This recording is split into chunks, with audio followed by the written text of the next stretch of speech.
प्रधानमंत्री नरेंद्र मोदी 5 साल बाद रूस के 2 दिन के दौरे पर हैं। रूस दौरे का आज दूसरा दिन है। इससे पहले कल राष्ट्रपति पुतिन ने पीएम मोदी के लिए अपने आवास पर प्राइवेट डिनर रखा। इस दौरान दोनों नेताओं के बीच में अनौपचारिक बातचीत हुई, जिसमें बड़ा फैसला लिया गया। दरअसल रूस की सेना में भारतीयों की भर्ती के मामले पर डिनर के दौरान प्रधानमंत्री नरेंद्र मोदी और पुतिन ने बातचीत की है। पुतिन ने सभी भारतीयों को सेना से रिलीज करने पर सहमति दे दी है। वहीं रूस के मॉस्को में पीएम मोदी ने भारतीय समुदाय को संबोधित भी किया। इस दौरान मोदी मोदी के नारे लगते रहे। प्रधानमंत्री ने बताया कि कौन कौन सी योजनाएं हैं जो भारतीयों के लिए यानी कि 140 करोड़ देशवासियों के लिए चलाई जा रही हैं, कैसे उन्हें उनका लाभ मिल रहा है और बदलते वक्त के साथ दुनिया में भारत का कद कैसे मजबूत हुआ है और ज्यादा बढ़ा है, बेहतर हुआ है। प्रधानमंत्री नरेंद्र मोदी के रूस दौरे का है ये दूसरा दिन, अहम दिन। पीएम मोदी ने भारतीय समुदाय को इस दौरान संबोधित किया। 140 करोड़ देशवासियों का प्यार लेकर आया हूं, ये पीएम मोदी ने उस दौरान कहा। साथ ही कहा कि भारत के सुख दुख का साथी है, पुराना साथी है रूस। दुनिया भारत के विकास की रफ्तार को देखकर अचंभित है। पीएम मोदी बोलते रहे, भारतीय समुदाय के लोग सुनते रहे, वो भी पूरे जोश के साथ। मोदी मोदी के नारे लगते रहे। हाथों में तिरंगा लेकर पीएम मोदी को रिसीव करने के लिए भी पहुंचे थे, उनकी एक झलक पाने के लिए भी पहुंचे थे। पीएम मोदी ने भी किसी को निराश नहीं किया, बल्कि सभी को हाथ हिलाकर अभिवादन करते हुए, हाथ जोड़कर नमस्कार करते हुए नजर आए। और आज जब भारतीय समुदाय के लोगों को संबोधित किया तो वो उत्साह और खुशी पीएम मोदी के चेहरे से भी नजर आई। यहाँ भारत में चलने वाली कई योजनाओं का जिक्र प्रधानमंत्री नरेंद्र मोदी ने विदेशी धरती पर किया। साथ ही साथ ये मुलाकात खास कही जा रही है।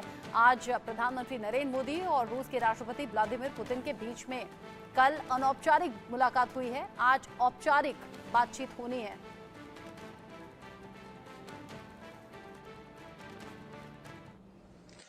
भारत वो देश है जहां दुनिया का तीसरे सबसे बड़ा स्टार्टअप इकोसिस्टम है।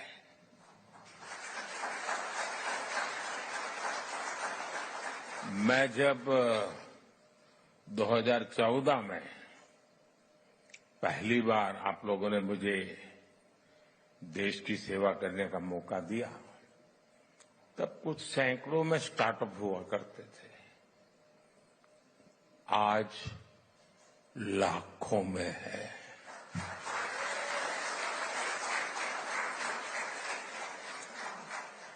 आज भारत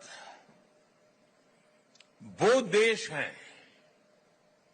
जो रिकॉर्ड संख्या में पेटेंट फाइल कर रहा है, रिसर्च पेपर पब्लिश कर रहा है। और यही मेरे देश के युवाओं का पावर है, वही उनकी शक्ति है। और दुनिया भी हिंदुस्तान के नौजवानों की टैलेंट को देखकर अचंभित भी है।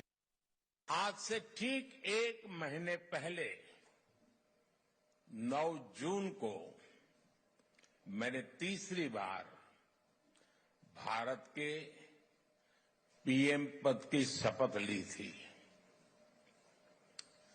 और उसी दिन मैंने एक प्रण किया था। मैंने प्रण किया था कि अपने तीसरे टर्म में मैं 3 गुनी ताकत से काम करूंगा।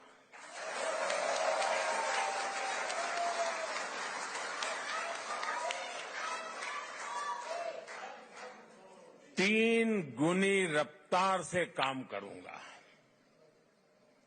और ये भी एक संयोग है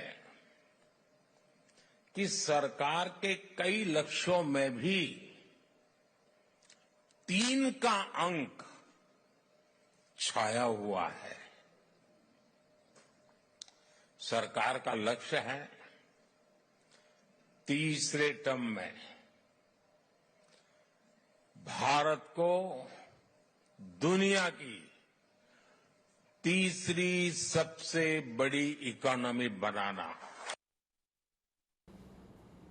भारतीय समुदाय के लोगों को संबोधित करते हुए प्रधानमंत्री नरेंद्र मोदी की ऊर्जा साफ नजर आई, चेहरे पर चमक थी और वो जो कॉन्फिडेंस था तीसरी बार सरकार बनने का और तीसरी बार बतौर पीएम जिम्मेदारी संभालने का, और उसके बाद का ये खास दौरा जिसमें रूस पहुंचे हुए हैं PM Modi. Major general retired Sudhakar Jee मेरे साथ में जुड़ गए हैं, इस पर बात करेंगे। डिफेंस एक्सपर्ट के तौर पर प्रोफेसर संदीप त्रिपाठी मेरे साथ हैं, विदेश मामलों के जानकार, और साथ ही डॉक्टर परमवीर सिंह भी हैं, राजनीतिक विश्लेषक के तौर पर। आप सभी का बहुत स्वागत। संदीप जी, पीएम मोदी का ये रूस दौरा बड़ा खास कहा जा रहा है। दोनों नेताओं के जो मिलने की तस्वीरें हैं वो आपसी अंडरस्टैंडिंग, बॉन्डिंग, गले मिलना, फिर अब ये पुतिन का कहना कि अनौपचारिक बैठक आज आपसे हो रही है और आपकी ऊर्जा से मैं बड़ा प्रभावित हूं, इसके मायने और मतलब क्या हैं? और साथ ही भारतीय समुदाय के लोगों को संबोधित करते हुए कई बड़ी बातें पीएम मोदी ने बोली और कॉन्फिडेंस चेहरे पर साफ था, बातों में साफ था। देखिए, रिश्तों में जो भरोसा होता है, जिसको हम ट्रस्ट कहते हैं, ये व्यक्तिगत रिश्तों में भी और राष्ट्र के जीवन में भी बहुत मैटर करता है। जब हम रूस और भारत के रिश्तों की बात करते हैं, तो आदरणीय प्रधानमंत्री जी ने जब संबोधित कर रहे थे भारतीयों को, तो उन्होंने एक चीज को बोला कि सिर पर लाल टोपी रूसी, फिर भी दिल है हिंदुस्तानी। राज कपूर साहब की और मिथुनता का उन्होंने जिक्र किया कि जब भी हिंदुस्तानी, किसी भी हिंदुस्तानी से जब आप ये कहते हैं कि दुनिया में आपका सबसे अच्छा दोस्त कौन है, तो पहले नंबर में रूस का नाम है। उसके पीछे एक ऐतिहासिक मोड़ है और ऐतिहासिक समर्पण है एक दूसरे।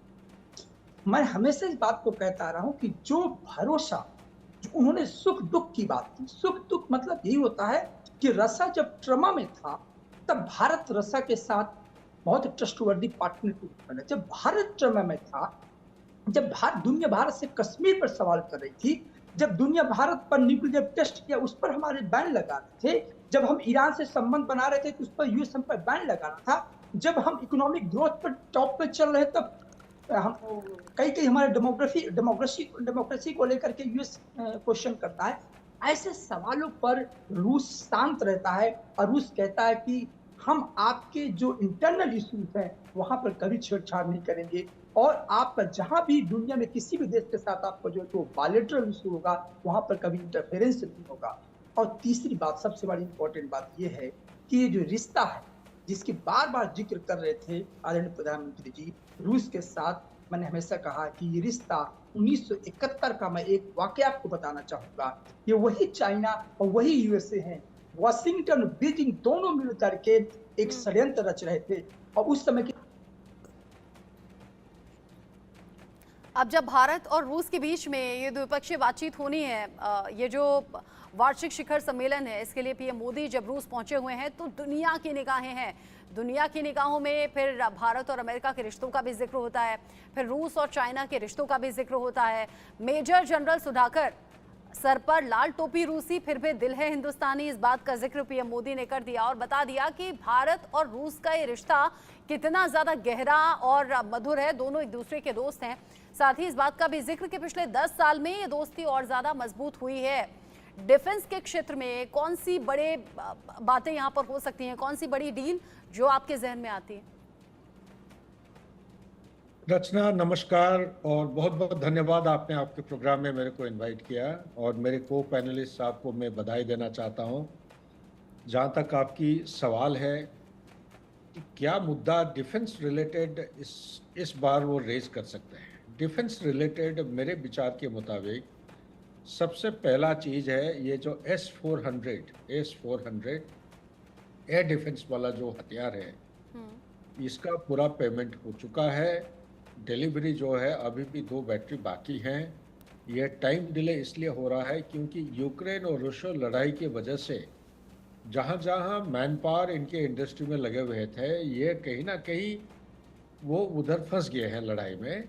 तो इनका डिफेंस इंडस्ट्री का जो प्रोडक्शन स्पीड है ये थोड़ा उसके ऊपर आंच आया है, असर पड़ा है, तो इसीलिए ये डिले होने का थोड़ा सा खतरा है। उसको कैसे स्पीड अप किया जा सकता है, क्योंकि हमारा डिफेंसेस को मजबूत बनाने के लिए S-400 की जो बैटरीज की पेमेंट हो रखी है $5.75 बिलियन, उसके मुताबिक ये आना चाहिए। नंबर 2, हमारा रशिया के साथ एक जॉइंट कोलैबोरेशन हो रखा है। 6,70,000 से ज़्यादा जो AK-203 हथियार production, indigenously production, 70,000 already are in service. 8,000 सुनने में मिला है ये ऑलरेडी डिलीवर हो चुके हैं या होने वाले हैं, और 6,70,000 से ऊपर ये जॉइंटली ये अभी प्रोड्यूस होना है। अमेठी जो हमारा AK-47 के जगह 203 रशियन कोलैबोरेशन के साथ, ये थोड़ा सा अभी टाइम डिले होते जा रहा है या हुआ है। इसको कैसा स्पीड अप कर सकते हैं ये दूसरी बात है। तीसरा बात मैं ये कहूँगा कि हमारा जो अरिहंत ट्रायड का अरिहंत जो न्यूक्लियर पावर्ड सबमरीन जो मैन्युफैक्चर होके ऑलरेडी ऑपरेशनलाइज हो गया है, अभी इसी प्रोडक्ट को कैसे बढ़ावा दिया जा सकता है रशियन कोलैबोरेशन के साथ, इसको कैसे हम कर सकते। तीसरा चीज, चौथा चीज मैं ये कहूँगा जो ब्रह्मो मिसाइल है, ब्रह्मो मिसाइल रशिया और हिंदुस्तान के बीच में कोलैबोरेटिव एफर्ट का एक चिन्ह है। ये ऐसा माइलस्टोन है शायद विश्व में कहीं पे ये हासिल नहीं हुआ होगा। ये क्रूज मिसाइल एक इस किस्म के कैपेबिलिटी रखता है जो पूरा विश्व में कोई देश के पास इस किस्म की हथियार या मिसाइल सिस्टम नहीं है। हाँ। इसको कैसे उसको बढ़ावा दिया जा सकता है। आज ये 298 किलोमीटर से एक्सटेंडेबल अप टू 757 किलोमीटर, इसको और ज्यादा कैसे बढ़ा सकते हैं, इसके ऊपर रिसर्च किया जाता है। इसी के साथ ताल्लुक रखता हुआ एक हाइपरसोनिक मिसाइल अंडर डेवलपमेंट है, इसके बारे में भी बातचीत होने का अंदेशा है। लेकिन सबसे इंपॉर्टेंट चीज है, देखिए आप एक न्यूक्लियर रिएक्टर, ये आप डिफेंस रिलेटेड हो सकता है और सिविल न्यूक्लियर एनर्जी की तरह ये झुकाव रख सकता है। मैं कहूँगा न्यूक्लियर रिएक्टर का जो सपोर्ट आज के दिन में 2000 मेगावाट का जो इलेक्ट्रिसिटी प्रोड्यूस हो रहा है, ये Russia is the only country जो एक्सटर्नल सपोर्ट की वजह से ये आज के दिन में प्रोड्यूस हो रहा है हिंदुस्तान में। इसका कैपेसिटी है 4,000 मेगावाट का। तो इसको कैसे कैपेसिटी बढ़ा सकते हैं, न्यूक्लियर रिएक्टर का और संख्या कैसे बढ़ाया जा सकता है, ये एक पहलू है। एक इंपॉर्टेंट पहलू रचना ये भी मैं चर्चा करना चाह रहा हूं कि हिंदुस्तान के अंदर तो बहुत क्लोज कोऑपरेशन है, इसमें कोई शक नहीं है, लेकिन हिंदुस्तान के साथ जो इमीडिएट नेबरहुड है, चाहे मालदीव्स की बात करिए, श्रीलंका की बात करिए, बांग्लादेश की बात करिए, म्यांमार की बात करिए, भूटान की बात करिए, नेपाल की बात करिए, समय आ गया है रशिया को एक पार्टनरशिप के तरह साथ में लेके चलना। मिसाल के तौर पे मैं कहना चाहता हूँ, कई ऐसी बातें हैं कई ऐसी बातें हैं जो जहन में है और भारत इस पर टकटकी लगाकर देख रहा है। मॉस्को में जय हो के नारे बुलंद हैं, मोदी मोदी के नारे लग रहे हैं। डॉक्टर परमवीर, प्रधानमंत्री नरेंद्र मोदी और पुतिन के बीच की जो मुलाकात है, बॉडी लैंग्वेज, एक दूसरे के प्रति जो जेस्चर है, वो बहुत कुछ बयां कर रहा है। ये सिर्फ दो राष्ट्र के प्रमुख नहीं है, बल्कि दोनों अपने आप में बहुत ताकतवर और बहुत शक्तिशाली, प्रभावशाली नेता हैं। इन दोनों की मुलाकात होना, पीएम मोदी की ऊर्जा से प्रभावित पुतिन का होना और इस बात को बयां करना, तीसरी बार जीतने के लिए बधाई देना, और जब विदेशी धरती पर पहुंचे तो हिंदी गानों पर जो रूसी कलाकार हैं वो नाचते हुए नजर आए, उनका स्वागत करते हुए नजर आए। हर एक तस्वीर बोल रही है और बता रही है दोनों देशों के बीच में घनिष्ठता बढ़ी है। कौन कौन से देश हैं जिन्हें ये तस्वीर पसंद नहीं आ रही होगी? रचना जी, देखिए, डिप्लोमेसी जो होती है उसमें बॉडी लैंग्वेजेस और जेस्चर्स जो होते हैं ये बहुत इंपॉर्टेंट होते हैं। ये एक साइन देने की तरीका होता है, एक इशारा देने की बात होती है अपने अलाइज को भी और अपने सो कॉल्ड दुश्मनों के लिए भी। तो जो पोस्टरिंग दोनों नेताओं के द्वारा की गई है वो रिश्तों की गहराई को तो बताता ही है। लेकिन इस समय देखना होगा कि दुनिया में बहुत तेजी से बदलाव हुआ है। आप देखिए, जब इंग्लैंड के अंदर, यूनाइटेड किंगडम के अंदर सरकार चली गई, लेबर पार्टी आ गई है और वहां पर उनके साथ नए सिरे से, मतलब फॉरेन पॉलिसीज बहुत लंबे कार्यकाल के हिसाब से काम करती हैं, लेकिन फिर भी जब सरकारें बदलती हैं तो कुछ ना कुछ बदलाव आता है। तो इंग्लैंड के हिसाब से हमें आपने देखना होगा कि उनके साथ आगे हमारे रिश्ते कैसे रहेंगे। यही कुछ मुद्दा फ्रांस में है। फ्रांस में इमैनुअल मैक्रोन के साथ अच्छे संबंध भारत के शुरू से रहे हैं, फ्रांस की ऐसी कोई बात नहीं है, लेकिन सरकार वहां पर भी बदलाव की रुख दिखा रही है। अमेरिका के अंदर चुनाव होने वाला है, वहां पर भी बहुत प्रबल चांसेस है बदलाव के किसी ना किसी। नाटो के जो चीफ है, आज वो नीदरलैंड्स के प्रधानमंत्री को नाटो चीफ बनाया गया है, जो कि रूस के कट्टर विरोधी हैं। चाइना का रशिया की तरफ झुकाव होना, इस बीच में इंडिया के प्रधानमंत्री का अपना पहला दौरा वहीं पर रखना, जो वो यूजुअली अपने नेबरिंग कंट्रीज में रखते, पड़ोसी देशों में रखते थे, तो ये बहुत बड़ा सिग्नेचर देता है। और इससे बहुत सारे लोगों को आज, जैसे आपने कहा था, परेशानी भी बढ़ने वाली है। देखिए, रशिया के साथ में हमारे संबंध आज से नहीं है, 1820 के टाइम से जब हम गुलाम थे तब भी हमारी एम्बेसी रशिया में खुली हुई थी, लेकिन और आजादी के बाद ये रिश्ते और मजबूत हुए और गहरे हुए हैं। ये बताने की जरूरत नहीं है कि हमारे बुरे समय में रशिया हमारे साथ हमेशा खड़ा रहा है, और भारत ने भी उसको वापस ही वैसा ही वापस करा है। आज जब तमाम दुनिया ने रशिया के ऊपर सैंक्शंस लगा रखे हैं, तो मैंने एक रिपोर्ट देखी थी, जो हमारा टारगेट दिया गया था कि 2.5 लाख करोड़ का व्यापार करना आपस में, वो पिछले साल में 5 लाख करोड़ तक पहुंचा है। प्रधानमंत्री का वहां पर जाकर इस बारे में भी बातचीत जरूर हुई होगी कि व्यापार को और आगे बढ़ाया जाए। और जो आज हमारे यहाँ स्टेबिलिटी है क्रूड ऑयल को लेकर, उसका रशियन एक्सपोर्ट, जो रशिया से हम इंपोर्ट कर रहे हैं क्रूड ऑयल, उसने बहुत बड़ी स्टेबिलिटी हमारी इकोनॉमी को भी दे रखी है। मतलब बहुत बॉटम लाइन तो बात यह है कि दोनों देश एक दूसरे के पूरक है। तो इस पूरकता को जब तक हम पूरे करते रहेंगे, दुनिया में जो हम लोग से चिढ़ने वाले लोग हैं, फॉर एग्जाम्पल हमारे इधर पड़ोसी हमारे अच्छे नहीं है, ये कोई कहने की बात नहीं है, पाकिस्तान और चाइना, इन दोनों लोगों की परेशानी बढ़ेगी ही इस चीज से।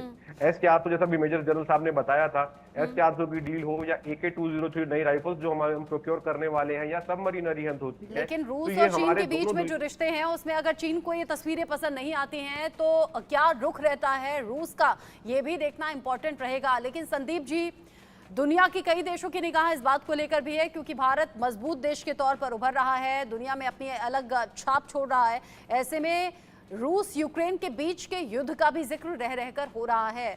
अंदर खाने खबर यह भी है कि प्रधानमंत्री नरेंद्र मोदी रूस के राष्ट्रपति व्लादिमीर पुतिन के साथ रूस यूक्रेन युद्ध को लेकर भी चर्चा कर सकते हैं। देखिए, ये बहुत बड़ा सवाल है। मुझे याद है समरकंद पर जब SCO की मीटिंग थी, तो साइड लाइन पर दोनों नेताओं की मीटिंग हुई थी, और उस समय आदरणीय प्रधानमंत्री जी ने बोला था कि this is not time for war. ये एक जो वॉर का एरा नहीं है, युद्ध का समय नहीं है। तो एक दुनिया में एक मैसेज गया था कि पुतिन के साथ बैठ कर के भी एक मैसेजिंग हुई है कि कहीं ना कहीं इसका समाधान आपको निकालना होगा, बहुत दिनों तक ये वॉर नहीं चल सकता है।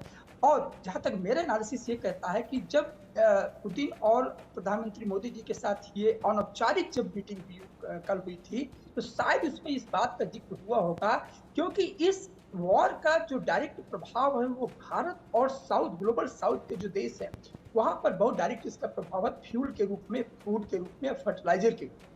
तो ये जो थर्ड कंट्रीज हैं, जो ग्लोबल साउथ जो पूरा हेमिस्फीयर है, ये किसी भी युद्ध से बहुत ज्यादा प्रभावित होता है, और भारत और निस्संदेह भारत इससे बहुत ज्यादा प्रभावित हुआ है। तो और पुतिन ये चाहते हैं कि भारत की जो भूमिका है वो एक पीस मेकर के रूप में है, एक ब्रिज बिल्डर के रूप में है, और आज भारत की पोजीशन है कि वो नॉर्थ और साउथ को और वेस्ट और ईस्ट को जोड़ सके। तो मुझे लगता है कि एक अच्छा ये मौका होगा, या कल चर्चा हुई होगी कि इस पर क्या, क्योंकि इसी समय आप ये भी देखिए कि नाटो का समिट भी चल रहा है वाशिंगटन DC पर। तो ये एक तरफा नहीं है, बायलैटरल नहीं कह सकते हैं कि सिर्फ बायलैटरल। जब आपकी 8 घंटों की मुलाकात है दोनों नेताओं की, तो 8 घंटे में बहुत सारी चीजें ऐसी भी हो गई जो ऑफ द रिकॉर्ड हो गई। जैसे कि जब डिनर उनका प्रोग्राम था, तो वहां पर कोई और ऑफिसर्स नहीं थे, इनकी 1-to-1 मीटिंग थी, और 1-to-1 मीटिंग में जो कॉम्प्लेक्सिटी है, इस पर चर्चा ज्यादा होती है। तो मेरा मानना ये है कि इस मीटिंग पर रशिया यूक्रेन वॉर को लेकर के भारत की भूमिका बहुत बड़ी सामने आने वाली है कि कोई ना कोई प्रस्ताव सामने आए और डायलॉग के माध्यम से इसको पॉज किया। मेजर जनरल, जिस तरह की अभी खबरें हैं, ऐसे में देखिए रूस यूक्रेन के बीच का जो युद्ध है वो तो निगाहों में है ही, लेकिन प्रधानमंत्री नरेंद्र मोदी जब भारतीय समुदाय को संबोधित आज कर रहे थे, तो उनके जरिए ये भी कहा गया कि मेरी और पुतिन की जो मुलाकात हुई है वो अब तक 17 बार हो चुकी है। अब ये जो खास मुलाकात है, ये पिछली मुलाकातों से कितनी अलग है और कितनी कॉन्फिडेंट है, मेजर जनरल सुधाकर? रचना, बहुत इंटरेस्टिंग सवाल आप पूछे हैं। इसके जवाब में मैं सिर्फ इतना ही कहूँगा कि पिछले मीटिंग कब हुई थी, करीब 3 साल पहले। और 3 साल पहले का जो माहौल था, अगर आप तुलना करेंगे तो आज दोनों मीटिंग 21st सेंचुरी में हुई है, लेकिन 21st सेंचुरी ये पिछले 3 साल के अंदर विश्व का, चाहे आप जियो पॉलिटिक्स, जियो इकोनॉमिक्स या जियो सिक्योरिटी के पहलू को आप थोड़ा गहराई में जाते हैं, आप देखेंगे ये तितर बितर हो गए हैं, काफी टर्बुलेंट फेज के थ्रू ये पास किया है। एंड ये अगर 3 साल पहले आप देखते हैं, ये पैंडेमिक का शुरुआत और उसका पीक पीरियड, और उसके साथ साथ आप देखिए गलवान इंसिडेंट बीच में आ जाता है और इससे पीछे, और यूक्रेन और रूस लड़ाई की जो ये हुआ है शुरुआत, ये जो फरवरी के महीने में 2022 को स्टार्ट हुई है, ये एक टर्निंग पॉइंट है, विश्व के लिए एक टर्निंग पॉइंट, विश्व के लिए। इसीलिए ये पहला एक खुलेआम चुनौती दिया गया था एक सुपर पावर को या नेटो अलायंसेस को, डिक्लेयर करके पुतिन साहब ने इन्वेड किया है यूक्रेन को। इसका मतलब जो सिंगल सुपर पावर, ये टर्निंग पॉइंट इसलिए मैं कह रहा हूं कि जो जियोपॉलिटिकल ऑर्डर है, एक जो यूनिपोलर वर्ल्ड सब सोचते थे, अभी बाइपोलर नहीं बल्कि मल्टीलैटरलिज्म की तरह इंडिकेट करता है। और चौथे चीज जो मैं कहना चाहता हूं, ये आप देखिए जो हमास वाला लड़ाई, इसी बैकड्रॉप के साथ अगर आप इसको तय करते हैं तो ये चंद एक चीजें हाईलाइट होते हैं, उभर के आते हैं। नंबर 1, आज विश्व में भारत G20 सक्सेसफुली उसको कंडक्ट करने के बाद उसका जो पिलर ऑफ क्रेडिबिलिटी सबसे उच्च स्तर पे है, नंबर 1। नंबर 2, आज विश्व का प्रेशर के बावजूद हम ऑयल वहां से इंपोर्ट कर रहे हैं रशिया से, इसके ऊपर ऐसे अलग अलग रीजंस हैं मेजर जनरल सुधाकर, सही कहा आपने, ऐसे अलग अलग रीजन हैं जिनके बाद भारत की छवि और ज्यादा मजबूत और शक्तिशाली नजर आती है पहले के मुकाबले में। साथ ही एक बड़ा फैसला ये भी कि जो भारतीय युवक रूस पहुंचे, जिन्हें रूसी सेना में भर्ती करा लिया गया और फिर युद्ध के क्षेत्र में भेज दिया गया, और बहुत लंबे वक्त से मांग थी उन युवकों के जरिए, उनके परिवार वालों के जरिए कि उन्हें वापस बुलाना है। तो इसको लेकर भी बात पुतिन से पीएम मोदी की हो गई है, राजी हो गए हैं पुतिन, और वो सभी भारतीय अब घर लौटेंगे। ये भी एक बहुत बड़ी राहत की बात उन परिवार वालों के लिए है जिनके अपने पहुंचे थे, घर के जो लड़के थे वो पहुंचे थे रूस।